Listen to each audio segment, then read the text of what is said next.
नमस्कार दोस्तों, चक्र सेज यानी क्या कहते हैं आपके चक्र के इस भाग में हम तीसरे चक्र के बारे में जानेंगे। तीसरा चक्र जिसका नाम है मणिपुर चक्र, जिसे सोलर प्लेक्सस भी कहा जाता है। यह चक्र नाभि के 2 अंगुल ऊपर स्थित होता है। इस चक्र का रंग पीला है। यह चक्र एक बहुत महत्वपूर्ण चक्र है। इस चक्र का तत्व अग्नि है और आंखों का भी तत्व अग्नि है। इसलिए आंखों की तंदुरुस्ती इस चक्र के तंदुरुस्ती के ऊपर निर्भर रहती है। इस चक्र के संतुलित होने से हमारी इच्छा शक्ति यानी विल पावर और इंट्यूटिव पावर अच्छे तरीके से काम करती है। इसकी मेन ताकत अपने आप को नियंत्रित करने में होती है। भावनाओं को काम पर लगाने का काम यह चक्र करता है। इसलिए इसे शरीर की बैटरी भी माना जाता है। यह चक्र हमारे पाचन संस्था यानी डाइजेस्टिव सिस्टम से जुड़ा होता है और इसके अंतर्गत पेट, लीवर, गॉल ब्लैडर, बाइल तथा पैनक्रियाज काम करते हैं। इस चक्र का ग्रह मंगल है। इस चक्र के असंतुलित होने से सरदर्द, माइग्रेन, डायरिया, पेट दर्द यह सारी बातें हो सकती है। मानसिक तौर पर इस चक्र के असंतुलित होने से आत्मविश्वास ना होना, खुद के बारे में आत्मसम्मान टूट जाना, कोई भी चीज करने के लिए ताकत या एनर्जी का ना होना, यह सब अनुभव होता है।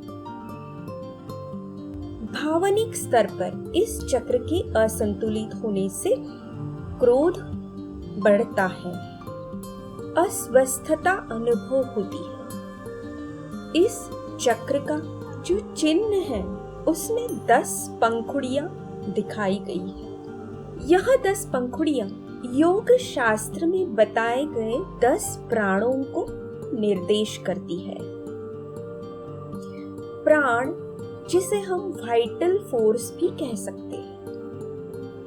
इन 10 प्राणों में से 5 मुख्य प्राण जो कि प्राण, अपान, उदान, समान और व्यान है और 5 उप प्राण जो कि नाग, कूर्म, देवदत्त, कृकल और धनंजय के नाम से जाने जाते हैं। इन 10 प्राणों को नियंत्रित करना इस चक्र का काम है। यह चक्र आध्यात्मिकता में भी बहुत श्रेष्ठ माना जाता है, क्योंकि इन 10 प्राणों को नियंत्रित करके कुंडलिनी को ऊर्ध्वगामी यानी ऊपर चढ़ने के लिए मदद करने में यह चक्र सहाय करता है। इस चक्र का मंत्र रम है।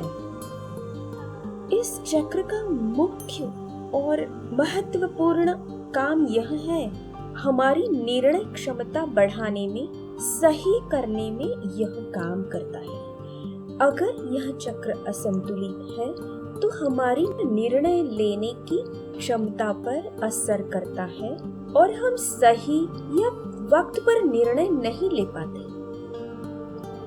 जैसा कि हमने देखा, यह चक्र हमारी पाचन संस्था यानी डाइजेस्टिव सिस्टम पर भी नियंत्रण करता है, तो जाहिर है कि इसी की वजह से हमारी इम्यूनिटी भी बढ़ती या घटती है, यानी रोग प्रतिकारक क्षमता बढ़ती या घटती है। इसीलिए जब यह चक्र संतुलित होता है, अपनी पूर्ण क्षमता से काम करता है, तो इसे एक पावर स्टेशन कहा जाता है। आँखों की तरह यह चक्र पैरों पर भी काम करता है। इस चक्र के पैनक्रियाज और बाइल यानी पित्त पर नियंत्रण होने से इस चक्र के असंतुलित होने की वजह से एसिडिटी, मधुमेह यानी डायबिटीज जैसे रोग उत्पन्न होते हैं। इस चक्र के असंतुलित होने से हमारी मानसिक क्षमता पूर्ण रूप से काम नहीं करती। आइए अब अगले भाग में जानते हैं कि मणिपुर चक्र को संतुलित करने के लिए हमें क्या करना चाहिए।